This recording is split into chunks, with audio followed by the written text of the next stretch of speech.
another film that I actually hadn't seen is the Charles Burnett, My Brother's Wedding, which came out in '81. Was 3 years after, the really seminal film Killer of Sheep. Yep.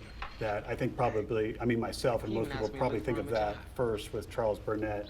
My Brother's Wedding, I love the location shooting so much. Yeah. Seeing that part of LA at that time, I think is so interesting. Just trying to find films that were snapshots of different parts of the city, And granted, there's kind of crossover there, but I think Burnett, the location is so integral to the story and everything that comes with it, social strata and everything of living there. So I think, I just wanted to make sure that was captured and covered by the series. So I felt it touched, a certain dramatic tone that we didn't necessarily have. Yeah. Killer of Sheep just was restored and remastered, and it's been playing around town.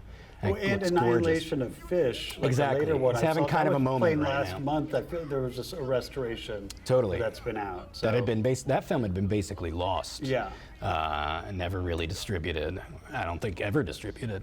Yeah. So he's definitely in the air right now. And I realize most people haven't seen this film. Right. It gets a little buried by the kind of legend of Killer of Sheep. Yeah. And it's such a poignant, touching, powerful film. So. And the photography's great, and it's in color. It's beautiful. So. Well, it's a different, feel and sense of a movie than Killer of Sheep. Certainly, definitely. Which is much more, playing around with like a documentary realism / narrative, and this one is more of a straight ahead. I think that's what I really like about it.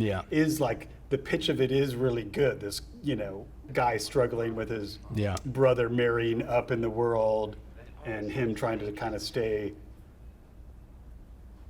have 2 feet still in his neighborhood and the life that he thinks is sort of important to him. And they both kind of can't fulfill both. It's sort of the ultimate end. But I like the guy, who plays the main character, Pierce, so much. He's such a great, visual.